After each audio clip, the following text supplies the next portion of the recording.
નમસ્તે, તમારું નામ શું છે? નમસ્તે, મારું નામ ખાંડેકર સદય ગોવિંદભાઈ છે. તમે કઈ સ્કૂલમાં ભણો છો? હું શાળા નંબર 14 સ્કૂલમાં ભણું છું. તમે કયા ધોરણમાં ભણો છો? હું ધોરણ 8માં ભણું છું. તમારો ક્લાસ હશે કે આનો કે બનો ક્લાસ છે? હા, મારો ક્લાસ બનો છે. તમારી સ્કૂલમાં કેટલા શિક્ષકો છે?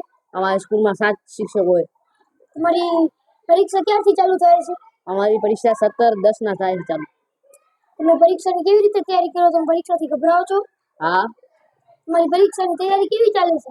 બરોબર ચાલે. તમારી કેવી ચાલે પરીક્ષાની તૈયારી? અમારી તો મસ્ત છે. તમે પરીક્ષામાં કેવી રીતે તૈયારી કરો છો? અમે પહેલા વાંચી, પછી નવરાત્રીમાં રમવા જઈ રાતે, પછી પાછા આવીને 5 વાગે ઉઠીને વાંચી પાછા.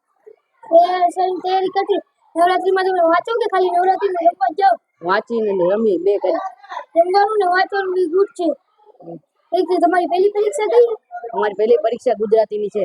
ગુજરાતીમાં 2 પ્રશ્ન પૂછી શકું તમને? પૂછી શકો. ગુજરાતીમાં પહેલો પાઠ કેવો? મેળામાં. મેળામાં તમને કઈ ખબર હોય વસ્તુ? હા. બોલો. મેળામાં ઘણી બધી દુકાનો દેખાય છે, કોમ્પ્લેક્સ દેખાય છે, બસ દેખાય, ટ્રક દેખાય, એમાં અકસ્માત થાય છે. અકસ્માતમાં કેટલા આદમી છે? 2 ઘાયલ થયા આજુ. એમાં કેટલા ઘાયલ થયા? 2. 2 ઘાયલ થયા. શેમાં ઘાયલ થયા? બાઇકમાં, કારમાં? બાઇકમાં. હેલ્મેટ પહેરેલું હતું કે નતું પહેરેલું?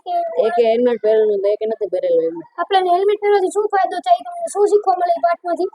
હેલ્મેટ પહેરવાથી આપણને બહુ હોન્ડા ફૂલ ના લાવી, નકર લીવર બ્રેકર આવે ને તો આપણે લાગી જાય માથામાં, હોન્ડા પલટી મારી જાય, એવી રીતના થાય. તમારો બીજો પાઠ કયો હોય ગુજરાતીમાં? એક જ દે ચિંગારી. એક જ દે ચિંગારી. કવિતા है કે પાઠ? પાઠ નહીં, કવિતા. કવિતા. નમસ્તે, તમે ખૂબ સારા પ્રશ્નના જવાબ આપ્યા. નમસ્તે, હવે હું જાઉં છું. ભલે જાઓ. નમસ્તે.